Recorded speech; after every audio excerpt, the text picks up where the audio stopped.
ఓం శ్రీ గురుభ్యో నమః. ఓం శ్రీ మాత్రే నమః. శుక్రగ్రహం. శుక్రుడు కర్కాటక రాశిలోకి సంచారం చేయటం జూన్ 8వ తారీఖు నుంచి పునరుసు నక్షత్రమైన కర్కాటక రాశిలో సాయంత్రం 5:43 నుంచి పునరుసు నక్షత్రంలో గురు నక్షత్రంలో శుక్రుడు కర్కాటక రాశిలో సంచారం చేయటం జరుగుతుంది. అంటే జూన్ 8వ తారీఖు నుంచి జూలై 4వ తారీఖు వరకు కూడా శుక్రగ్రహం కర్కాటక రాశిలో సంచారం చేయటం వల్ల ఎలాంటి ఫలితాలు జరుగుతాయి? శుక్రుడు సుఖాన్ని, భోగాన్ని, సౌఖ్యాన్ని, లగ్జరీని ఇచ్చే గ్రహం శుక్రగ్రహం. అలానే ద్వాదశ భావాల్ని మన బర్త్ చార్ట్ అనాలిసిస్ చేస్తే సప్తమ భావకారకుడు ఎవరు అంటే శుక్రుడు. ఒక రకంగా సంతానానికి కారకుడు గురువైనా ఒక 20% సంతానానికి కూడా కారకత్వాన్ని వహించే గ్రహం ఏంటంటే శుక్రగ్రహం. అంటే జస్ట్ సపోర్ట్, అంటే ఆపద్ధర్మంగా. అలాగా వివాహం జరగాలిగా, వివాహం జరిగితేనే సంతానం కలిగేది. శుక్రుడు లగ్జరీ లైఫ్ని ఇస్తాడు. అంటే గురువు ధనాన్ని ఇస్తే అనుభవించే శక్తి గల గ్రహం. అనుభవించాలిగా మనం. కొంతమంది డబ్బులు ఇచ్చినా కూడా అనుభవించలేని వ్యక్తులు చాలామంది ఉంటారు. అలానే జీవితాంతం అయిపోతుంటుంది, లైఫ్ అనేది ఎండ్ అయిపోతుంది. చివరి దశలో మంచాన పడిన తర్వాత అనుభవించాలనుకుంటారు, అనుభవించలేరు. శుక్రుడు సుఖాన్ని, భోగాన్ని, సౌఖ్యాన్ని, లగ్జరీని, మూవీస్, యూట్యూబ్, సినిమా యాక్టరు, కళాకారులు, ఇలాంటి కారకత్వాన్ని గ్రహించే గ్రహం ఏంటంటే శుక్రగ్రహం. ప్రధానంగా కళత్రాన్ని ఇచ్చేది. అంటే భార్యాభర్తల యొక్క బంధం, దాంపత్య జీవితము, wife and husband relation, disputes లేకుండా బాండింగ్గా ఎలా ఉండబోతున్నారు అని తెలిపే గ్రహమే శుక్రగ్రహం అంటారు. ఇవన్నీ కూడా ద్వాదశ రాశుల వాళ్ళకి గోచారరీత్యా చెప్పబడే ఫలితాలు అంటారు. ఈ గోచారరీత్యా శుక్రగ్రహం వల్ల దాదాపుగా మనకి జూన్ 8వ తారీఖు నుంచి జూలై 4వ తారీఖు వరకు కూడా ఏ విధంగా ఉండబోతుంది అని మనం తెలుసుకుందాం. కుంభరాశి వారికి శుక్రుడు యొక్క సంచారం ఏ విధంగా ఉండబోతుంది? కుంభరాశి వారికి 6వ స్థానంలో వీరికి శుక్రుడు యొక్క సంచారం.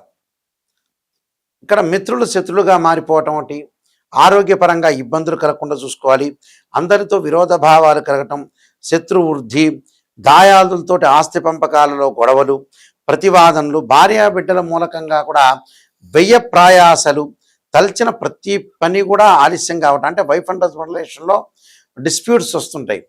అంటే తండ్రి కొడుకు, తండ్రి కూతురు, తల్లి కొడుకు, తల్లి కూతురు, వీళ్ళ మధ్యలో డిస్ప్యూట్స్ వచ్చే అవకాశాలు బాగా ఎక్కువ ఉంటాయి. కాబట్టి ఇలాంటి డిస్ప్యూట్స్ రాకుండా పెంపుడు జంతువుల వల్ల కూడా కొద్దిగా ఇబ్బందులు కలగటం ఒకటి, అబ్డామిన్ సంబంధించిన ప్రాబ్లమ్స్ ఒకటి, ఆరోగ్యం అనేది ఆందోళనకరంగా ఉండకుండా చూసుకోండి. అంటే వివాహ శుభ కార్యక్రమాలు కూడా వాయిదా పడతాయి. వాయిదా పడినంత మాత్రం మీరు మానసికంగా టెన్షన్ గురి రావద్దండి. కొద్ది విషయాలు కొద్దిగా శ్రద్ధ పెడితే మీకు మంచి జరిగే అవకాశాలు ఖచ్చితంగా ఉంటాయి. నేను కొన్ని పరిహారాలు చెప్పబోతున్నాను, ఆ పరిహారాలు మీరు పాటించండి. శుక్రగ్రహం అనేది మన జాతకంలో సరిగా లేకపోతే వివాహానికి సంబంధించిన సమస్యలు వస్తాయి. ఎలాగా? ఇక్కడ గోచారం వేరు, బర్త్ చార్ట్ వేరు. గోచారానికి బర్త్ చార్ట్కి లాట్ ఆఫ్ డిఫరెన్స్ ఉంటుంది. గోచారం అంటే ఒక చెట్టు ఉంటుంది, ఆ చెట్టు పైన కొమ్మలు ఉంటాయి, ఆ కొమ్మలకి ఆకులు ఉంటాయి. ఆకులు ఎలా ఉంటుంది? రైన్ సీజన్లో వస్తాయి, వింటర్ సీజన్లో అలానే ఉంటాయి, సమ్మర్ సీజన్లో కిందకి రాలిపోతాయి, మళ్ళీ తర్వాత ఆకులు ఉద్భవిస్తూ ఉంటాయి. దాన్ని గోచారం అంటారు. కింద చెట్టు కింద వేళ్ళు ఉంటాయి, చూసారా? ఆ వేళ్ళు అనేది బర్త్ చార్ట్. గోచారం అనేది ఏంటంటే సూచన. అంటే ఉద్యోగ పరంగా కానీ, వ్యాపార పరంగా కానీ, సంతాన పరంగా కానీ, ఆర్థిక పరంగా కానీ, అలానే కోర్టు సమస్యలు కానీ, ఎసెట్స్ కానీ, వివాహ సంబంధమైన విషయాల్లో ఆ 10 రోజుల పాటు ఎలా ఉండబోతుంది, ఆ నెల రోజుల పాటు ఎలా ఉండబోతుంది, గ్రహాల యొక్క మార్పులు ఈ నెలలో ఏ విధంగా ఉండబోతున్నాయి తెలిపేదే గోచారం అంటారు. బర్త్ చార్ట్ ఏంటంటే వేళ్ళు. అంటే లాంగ్ రన్లో ప్రొఫెషన్ ఎలా ఉండబోతుంది, లాంగ్ రన్లో హెల్త్ పరంగా ఉండే విషయాలు, లాంగ్ రన్లో ఎలాంటి నిర్ణయాలు తీసుకోవాలి, మ్యారేజ్ సంబంధించిన ట్రబుల్స్ ఎలా ఉండబోతున్నాయి, మ్యారేజ్ సంబంధించిన విషయాలు, మంచి విషయాలు ఎలా ఉండబోతున్నాయి, ఎప్పుడు పెళ్ళవుతుంది, ఎప్పుడు ఆర్థిక పరంగా ఇబ్బందులు తిరుగుతాయి, రుణాల విషయంలో కానీ, నరదృష్టి కానీ, ధనము, వాక్కు, కుటుంబము, అన్నదమ్ములు, అక్క చెల్లెల మధ్యలో, విద్య యందు, అలానే వివాహము, ఆయు ప్రమాణము, లాభాలు, ఖర్చులు తెలిపేది బర్త్ చార్ట్ అంటారు. అంటే ఒక లగ్నం నుంచి మనం క్యాలిక్యులేషన్ వేసుకుంటే ఏ లగ్నంలో జన్మించారు ఆ వ్యక్తి, ఆ లగ్నానికి ఏ దశలు ఏ అంతర్దశలు కలిసి వస్తాయి, సూక్ష్మ దశలు ప్రాణదశలు ఎక్కడెక్కడ కలిసి వస్తాయి, ఏ సంవత్సరాలు బాగుండాలి, ఏ సంవత్సరాలు మనం ఎలాంటి నిర్ణయాలు తీసుకోవాలి, ఏ దశల్లో ఎలాంటి నిర్ణయాలు తెలుసుకోవాలనేది బర్త్ చార్ట్. ఈ బర్త్ చార్ట్లో కూడా 16 డివిజనబుల్ చార్ట్స్ ఉంటాయి. ఆ డివిజనబుల్ చార్ట్స్లో ఎప్పుడూ కూడా రాశిచక్రమే కాదు, రాశిచక్రంలో తెలియని విషయాలు, ఒక అమ్మాయి జీవితం కానీ ఒక అబ్బాయి జీవితంలో వివాహం ఎలా జరగబోతుందని తెలుసుకునే ముందు ఒక రాశిచక్రంలో విషయాన్ని తెలియదంటే D9 చార్ట్ను చూస్తారు. రాశిచక్రాన్ని చూడాలి, నవాంశం చూడాలి, భావచక్రం చూడాలి, దశలు అంతర్దశలు అనాలిసిస్ చేసి భార్యాభర్తల యొక్క సంబంధ బాంధవ్యాలు ఎప్పుడు పెళ్ళవుతుంది, ఎలాంటి డిస్ప్యూట్స్, ఎలాంటి బాండింగ్ ఉంది అని తెలుసుకోవడానికి మనం ఈ డివిజనల్ చార్ట్స్ చూస్తాం. అలానే సంతానం కలుగుతుందా లేదా అంటే రాశిచక్రము, సప్తమాంశము, భావచక్రం, దశలు అంతర్దశలు, సూక్ష్మ దశలు. అలానే వృత్తిపరంగా ఎలా ఉండబోతుంది, రాశిచక్రము, దశమాంశ చక్రము, భావచక్రం ఇలాంటివి చూస్తాం మనం. అంటే ఇవన్నీ కూడా ఒక ఆరోగ్యపరంగా కాకుండా వివాహపరంగా, సంతానపరంగా, ఎర్నింగ్ పరంగా, ఉద్యోగపరంగా కూడా తల్లిదండ్రుల పరంగా కూడా డివిజనబుల్ చార్ట్స్ అని 16 లగ్న కుండలు చూస్తాం మనం. చూసిన తర్వాత కొన్ని ఉచ్చస్థానము, నీచస్థానం, ఉదాహరణకి గురువు ఉన్నాడు అనుకోండి, గురువు ఎలా ఉంటాడు, మా మకర రాశిలో గురువు 5 డిగ్రీల వరకు నీచ, 5 డిగ్రీల తర్వాత పరమనీచ. ఇదే శుక్రగ్రహానికి స్వక్షేత్రాలు మనం చూసుకుంటాం. స్వక్షేత్రాలు ఏంది, వృషభ రాశి, తులారాశి స్వక్షేత్రం. శుక్రుడికి ఉచ్చస్థానం మీనం, దానికి సప్తమ స్థానమైన కన్యారాశి నీచస్థానం అంటారు. శుక్రుడు ఎక్కడున్నాడు, యోగం అనుభవిస్తున్నామా లేదా అని తెలుసుకోవాలి. చాలామంది కూడా ఈ మధ్యకాలంలో ఏమిటంటే నెగిటివ్ పాజిటివ్ నుండి ఆలోచన చేస్తున్నారు. ఫార్ములా నెంబర్ 1లో మన జీవితం బాగుపడాలంటే ఫస్ట్ నెగిటివ్ తెలుసుకోవాలి. మంచి ఉంది, మీరు జాతకం చెప్పించుకున్నప్పుడు ఒక ఆస్ట్రాలజర్ని అప్రోచ్ అయ్యేటప్పుడు మీకే మంచి విషయాలు తెలుసు, మీకే పరిస్థితులు తెలుస్తుంది, మీరే ఎలా ఉన్నారో మీకే తెలిసిపోతుంది.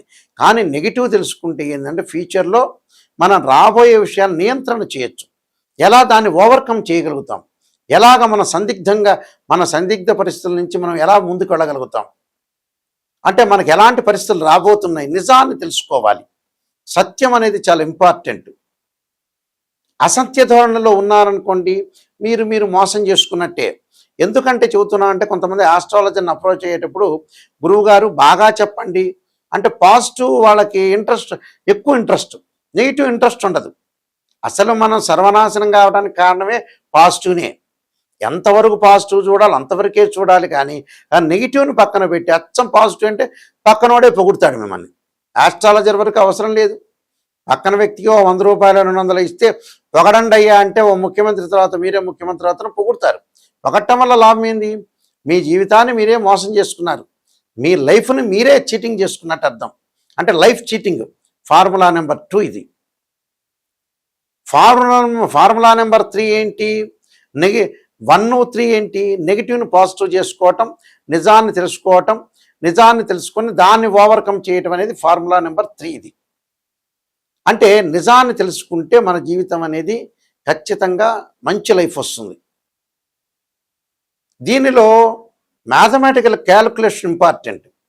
ఎలా పడితే అలా జాతకాన్ని చెప్తే ఫలితాలు ఏమి రావు, ఊరికే చెప్పించుకోవటం తప్పితే మీ డబ్బులు దండగ తప్పితే ఏముండదు అక్కడ. ద్వాదశ భావాలని మన 12 గళ్ళు ఉంటాయి. ద్వాదశ భావాల్లో తనుభావమని, ధనభావాన్ని, సోదరభాయి భావాలు ఉంటాయి. ఈ 12 భావాలకి అధిపతులు ఉంటారు. అంటే తనుభావానికి అధిపతి రవి, ద్వితీయ భావానికి గురువు, తృతీయ భావానికి కుజుడు, చతుర్థ భావానికి చంద్రుడు బుధుడు, అలానే పంచమ భావానికి గురువు, అలానే షష్టమ భావం అంటారు రోగాలు, శత్రువులు, రుణాలు తెలిపేది.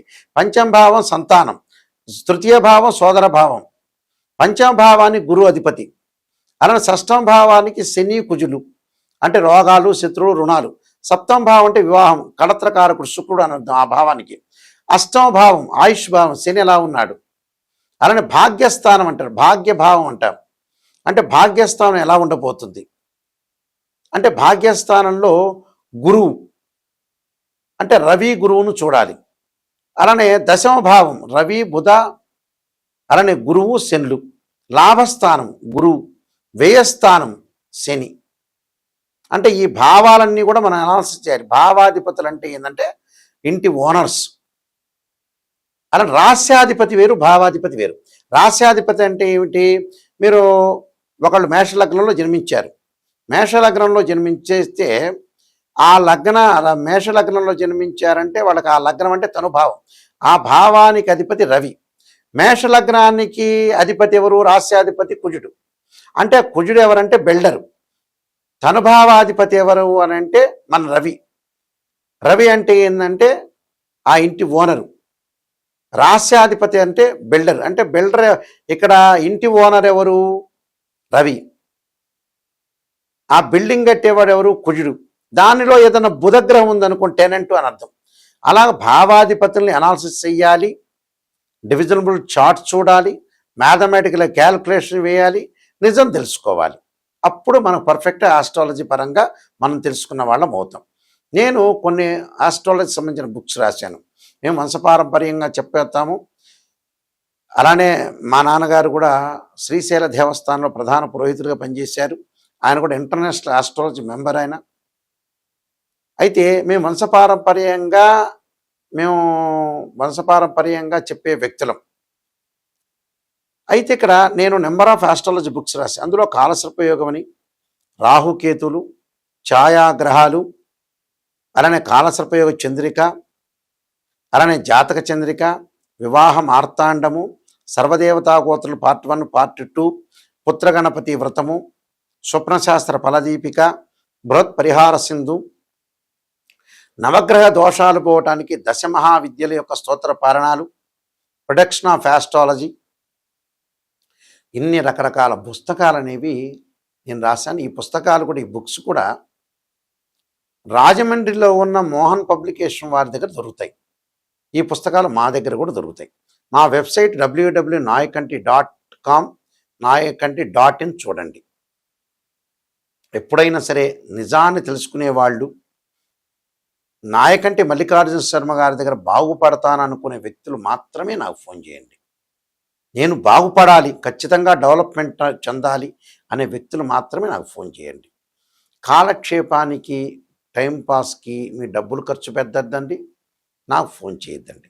నిజంగా బాగుపడే వాళ్ళు, నిజాన్ని తెలుసుకునే వాళ్ళు మాత్రమే నాకు ఫోన్ చేయండి. ఆ స్క్రీన్ మీద స్క్రోలింగ్ అవుతున్న నెంబరు మీ నెంబర్ ఉంది. ఆ నెంబర్కి మీరు కాల్ చేయొచ్చు.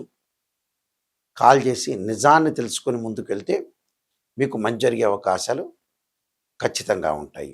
అయితే ఇక్కడ శుక్రగ్రహంకి